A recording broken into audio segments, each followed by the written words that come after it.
Armwrestling fans all over the world. I'm here with the CEO of East vs. West, Engin Terzi. Hey. Good to see you. Good to see you as well. How stressed out are you? I mean, what do you mean when you say stressed out? Is it like... Compared to normal Engin levels, is this a little more? Like into normal events, East vs. West 10, 11? It's not. It's less. There's less? Yeah. Why? I don't know. I don't know. This is something that you feel like you don't plan. But I think maybe we are getting used to. The only thing is that just we need to be careful and do everything properly so that community would be happy and pleased with us. That's all I care, you know. Other than that, I don't see any reason to be stressed out. I don't know. The same thing we are doing it. This is the 12th time, huh? But do you feel the pressure of the match? Do you feel like this is the biggest one? You know all the numbers. You see all the interest. You're talking about the interest of the community? Yes, of course. It's by far. Also outside community, right? There's more. Yeah, I mean, this is not something about arm wrestling community alone. This is something that, like, a lot of people, they are interested, and a lot of people that you wouldn't think that they would be following this, but interesting. You know that even the UFC guy, Chael, and you know he made 2 videos. He made. I was very surprised. Some people says, "Oh, Engin, reach out to him." No, I wish I could. I didn't. I wrote him a message from Instagram. Yeah, no one asked him, right? No one asked him. He just did it. For sure, I didn't ask. I don't know anything else, but I wrote him only one message from Instagram, but he didn't even see the message. Other than that, I just wrote a comment. I said, if you want, you are more than welcome. And yeah, maybe someone else, maybe Devon, I don't know. Maybe he reached out, Devon. This is what I heard. Mm-hmm. Yeah, but I mean, it is, I mean, I will tell you something. I was just talking with one of my friends just before I come here. I told him that, like, people, the business owners, like cafeteria type of business or bars, they are writing us to buy business type of paper. You know what it means? Oh, so they can show for on the public. Yeah. So, do you know what this means? This means that, imagine all over the world. People are of course watching not in bars, everywhere, but just say some places. That's how it just. They will just look at that. Wow, arm wrestling. Understand? They are in a cafeteria or bar or somewhere. They're watching arm wrestling. They are watching football or basketball or any other American football or whatever, you know. Yeah. So this is from now on, no return. We were somehow locked into that small place, and now this is rebellion, you know. And there is nothing can stop this. Nothing. You just because it is not because, like, how to say it is because what we have should have already been up here. You understand? Somehow it was not represented enough to reach the next level. Of course, there has been great promotions, but I don't think it has ever been this big. And this is only the beginning, because the potential is big. This is where we are, is here. The potential is up here. Potential is unlimited at this point, I think. Yeah. Like I told you yesterday, I said I was looking at the first events, and then I saw the event 11 and 12, and it's such a huge improvement, right? Yeah. And I think we're gonna look at it next year. We're like, this is even better, and we just keep going and going and going, and like you said, there's nothing that can stop us. And for arm wrestling, we always felt this is what it deserved, what sport deserved, right? We just couldn't achieve it. UFC just celebrated their 300 event, like from the big pay-per-views, right? We are at 12 here, and we're going to be at 11 on King of the Table. So, what's going to happen in 100 events, right? I hope. I mean, it will be. I mean, I will tell you something. There are 8 billion people on this earth, and if we make this bigger, more people will be interested, and we will see all kind of different characters. Yes. And then from all different places. Yes, but the only thing that we need to make this sport attractive enough for them financially and other ways. You know, we need to make it attractive enough. Then you will see many people who will want to become an arm wrestler. So then, after that point, I mean, no one can stop. This is the turning point. You know, this is, and as you see, like all these athletes being all together, that whenever we did the signing, the contracting, you know, that was not Engin is signing contract with athletes, but it was like more like all those athletes committed to be together and on then, this promotion. And, yeah, and then make sure that the synergy of them being all together, and then will make us go to the next level. So arm wrestlers took over. So talking about contracts, because a lot of people are upset, but they don't know, like the easiest way to explain, when I explained to someone, I said like, well, athlete has this amount of guaranteed matches and this amount of guaranteed money they will receive from these matches. So, and most likely it's the best deal of their life. They will never have a better deal at this point, right? And they want to pull together. They want to exactly. be together. Yeah, you want to fight the best, right? Yeah, you want to fight the best. They are best, and they want to just make sure that they are all together. Yeah. And this is what we are doing right now. They are all together. In the past, there was like some guy said, I'm best in this organization, my athlete's best, my athlete's best. Yeah. Right now, there is nothing. King of the table and East versus West, there is nobody. You understand? Of course, there are some like Alan Zolev. I invited him many times. He said he cannot get out of Russia. He is in a military school, military academy. So because of the current situation, he cannot get out. So, I mean, but anyone who wants to join, we already have more than 95% of the best athletes. And I think we are showing the world the beauty of arm wrestling as good as possible. The championship, it started as like we like the first events were just like, let's make matches, right? And eventually let's make a champion in a class, and then it all kind of grew. And now the East versus West champion title is probably the most prestige thing you want to get. WAF titles are WAF titles, but those are amateur titles, right? Yes. Professional titles, that's the one you want to get. Somehow, in a match that we have now, the title kind of took the back seat. Everyone's more interested who's going to win, and no one's caring about who's going to be the champion. That's how I feel. Do you feel the same? Because that's how I see. This is a title for the winner of the most important match in the history. Yeah. That is the title. That is the title. That's the title, yeah. The championship kind of takes it, like, it's understandable you are the champion, right? But it's sometimes in a lot of different sports, you want to become the champion. You're I want to be the champion. But everyone here talks like Devin wants to beat Levin wants to beat Devin. That's the only thing they talk about, right? Like, because we know they're both champions, right? In their own way, they're both champions, legit and definitely. I at this point, community, like what I have seen, I don't know how your polls went, Devin is 60-40 favorite.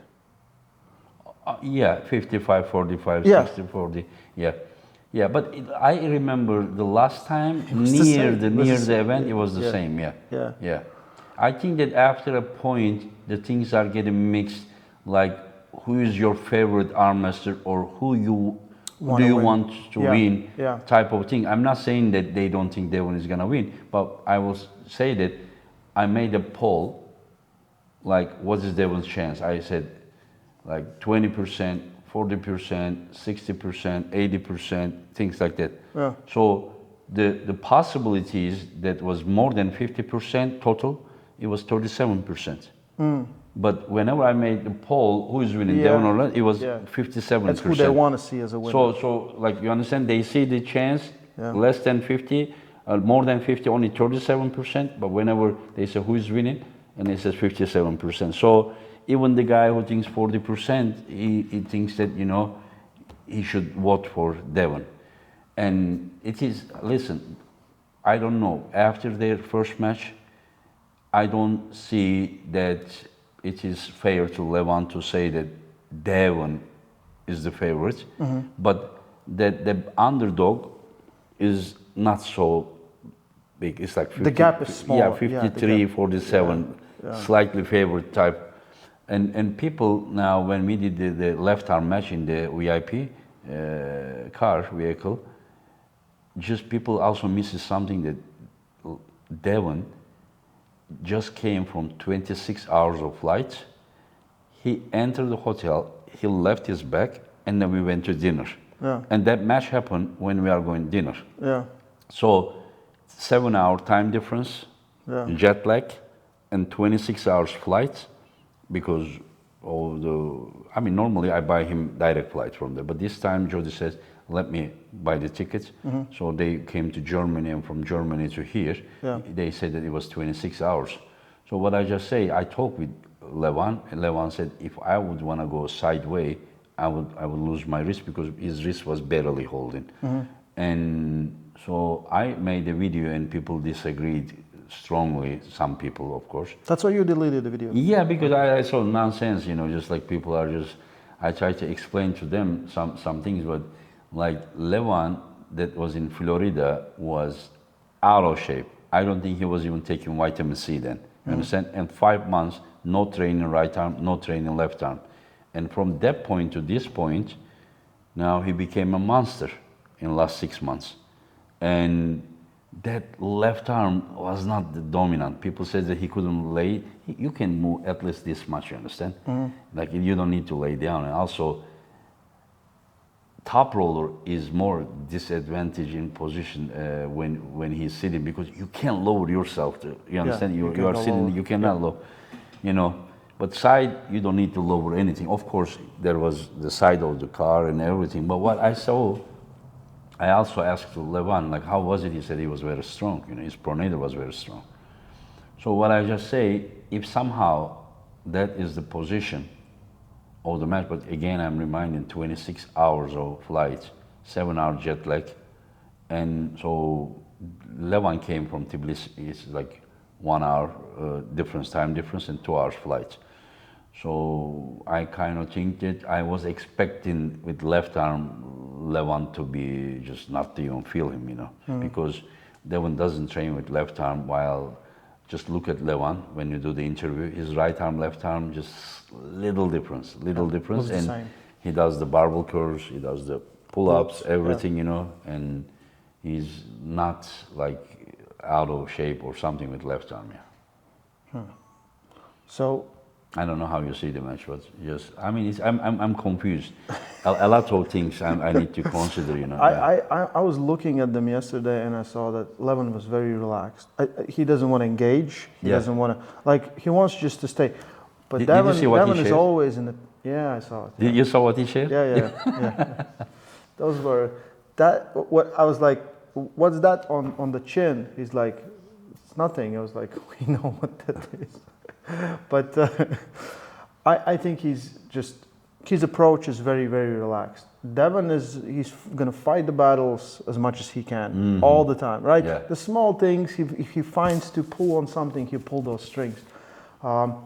But I got nothing but confidence from Devon. Like, he feels confident. I trained both of them. Yeah. Sometimes I think that Levon is, listen, first time Levon came, he had the jacket on him. Yeah. So I was like, this. Yesterday, we had a chat and Shadam was filming. His arms are big, really big. It's not like, it's huge. And when you will see him before the match, when he's warmed up, he will look terrifying. Yeah, same with Devon as well. Devon, he came to Yalova, to my city, and then we had photos. Some people thought that, you know, it's because of the angle. Yeah. Oh, even Engin is bigger than him, arms or something. And then whenever he was on the stage with the tank top, and he was just huge. Yeah. You know the video that after Hermes match he said like his shoulders, his trapeze, his arms, everything. Like, I don't know, they became something else after they warm up. Yeah, all the blood goes where it's needed. Just before. Yes. Yeah. I think it's the what I have seen on public, on internet, everywhere, on the streets, people are so excited for this match, and rightfully so. This is again return of the last king versus the king that we never expected. Like I was thinking how I want it to be in my head, and I think it's a great story both ways. What Devon did is just amazing, right? Mm-hmm. Since losing, coming back, and this and fairy tale, and then cleaning the house, right? And then Levon just had a match, took to his limits, got injured, and now coming back. Like he also deserves to. So I think it's whoever wins right now is the best, and by far well deserved. Mm-hmm. The whole card it's amazing card. Even this match alone, if this match alone would be incredible. If you would just come here just to watch it, no other match. No other match. Yeah, but now whenever you think about the other matches, you talk about Hermes versus Alican. Yeah. I mean, Hermes is one of the most important characters in our sport. Yeah. You know, if you just say my friend, then everyone knows. Yeah. And then Alican, what he did to Prudnik, and this guy is the last 2 years WAP super heavyweight champion. This guy is amazing. And then now you put this match with it, and then you have David Samushev versus Aydarhan. Aydarhan beat Wala. Yeah. And then Samushev won 7 world titles in a row. He's going for 8. His history is being written here. Yeah. He's a quiet champion. I hope when you do the interview, you can make him share like some of his I want to get his emotions, right? Yeah, we want to see. I hope so. Yeah, because he doesn't like to show it. Yeah. No. And then you have Georgi versus Kurdecha.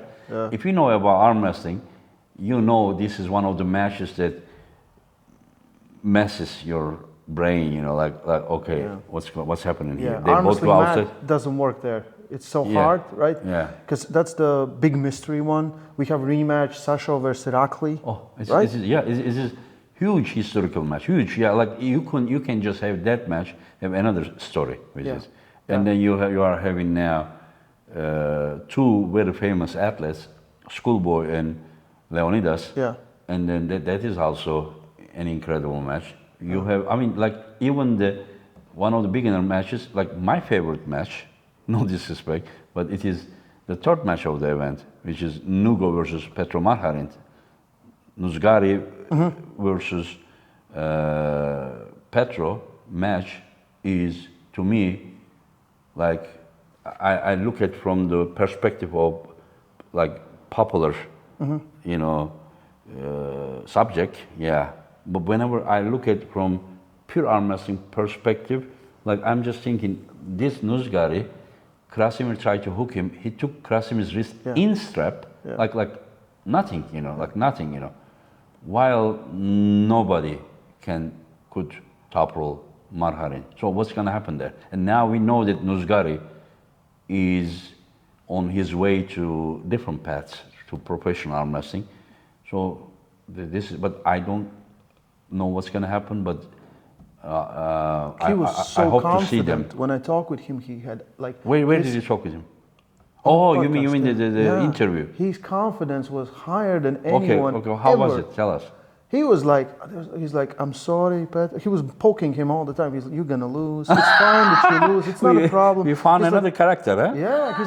He's like, the worst thing that will happen to you will be on that day. You're gonna lose. And it was going all the time. And I was like, normally, I try to make people talk trash talk. We will not. While Nuzgari is doing it by himself without nobody's telling. I think he's like, how old you are? And Margin said like, what's it, 35 something. He's like, too old.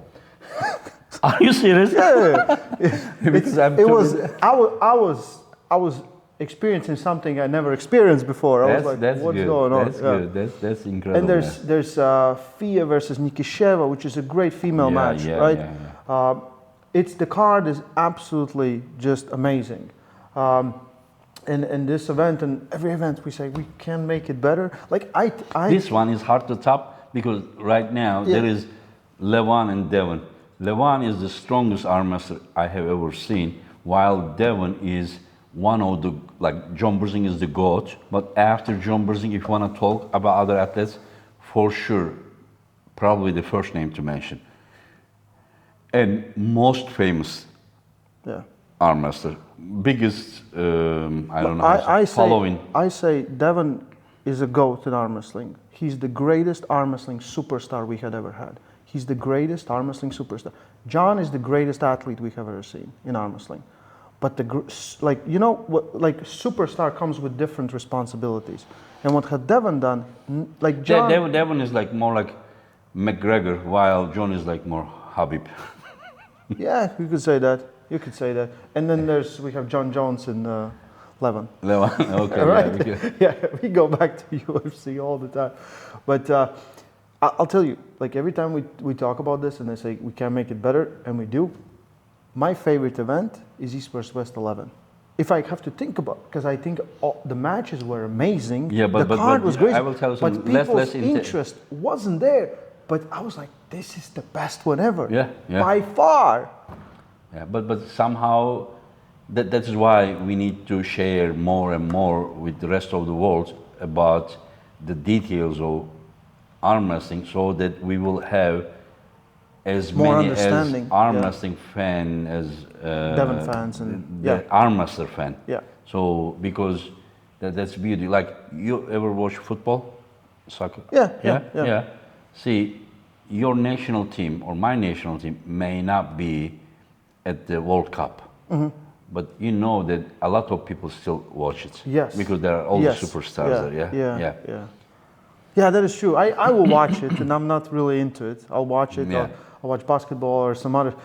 You know, always you want to see some superstars, and there's people like Devon is way out. Like Devon is at this point bigger than arm wrestling, and there's few people that are bigger than the sport. They might not know the whole sport, but they know him, right? What we want to make is that there's more arm wrestling fans than there are, you know, individual fans. And it will definitely take time, and events like these will make it happen, because there's more people going to watch, and they have to watch most likely the whole event, and they might fall in love with something else they didn't know, right? They might see someone they're like, this was amazing, right? I'm really excited. Today is like calm before the storm. That's how I feel it, right? Yeah, but as we talked before we started the interview, the weather Sunday and Monday was beautiful. Yeah. Because there was only friendship and everything. You know, friendship will still be there, but today you see cloudy and windy, you see outside. And what did you say, the weather It's forecast? going to be 13, 16 degrees and rain on the weekend. Yeah, that's normal. That's normal. Yeah, that's storm is coming for sure. Yeah. So it's really affecting the weather as well. Yeah, we have amazing event. Engin again has outdid himself. East versus West 12, live on Coresports. You want to say something else before we go? I mean, I just want to thank the community for supporting me and what I am doing, and not doubting my intention. And as long as you guys support me, I will be serving you guys, serving the community. We love arm wrestling like our child. I have been in this community for like 33 years, and I'm happy that I have this opportunity to serve the sport. And I have one good news and one bad news for the haters. Oh, I was going to ask, want to say something to haters? Yeah, let's go. I have one bad news. Good news first. Good news is I'm not gonna do this job forever, you know. But the bad news is that I'm not gonna leave this thing to people who are only thinking of themselves, you know. Whenever I leave this sport and whenever I go aside, I will make sure that this sport will be handling by the people who will bring it to even the higher levels. Once I see that it is my potential limits, I won't be selfish. I will just say, okay, I did my part, so I'm not gonna talk about like who or what can be. the next one, next person or next organization. But this is what we are. This is what we are planning. Whenever I talk with athletes, they all know that this is the plan. So athletes can get what they deserve exactly. Now their position is much better than before, but that's not enough. I want every professional arm wrestler to make living easily, by arm wrestling. Yeah. I don't know if you want to add anything more. Engin is just doing this for 3 years, so he can go on pension when he has done this for 20 years. Okay, so we still have 17 good years of Engin. Buy the pay-per-view. Link is in the description. Stay strong and love arm wrestling. You'll take care. Good. Okay. Do you think that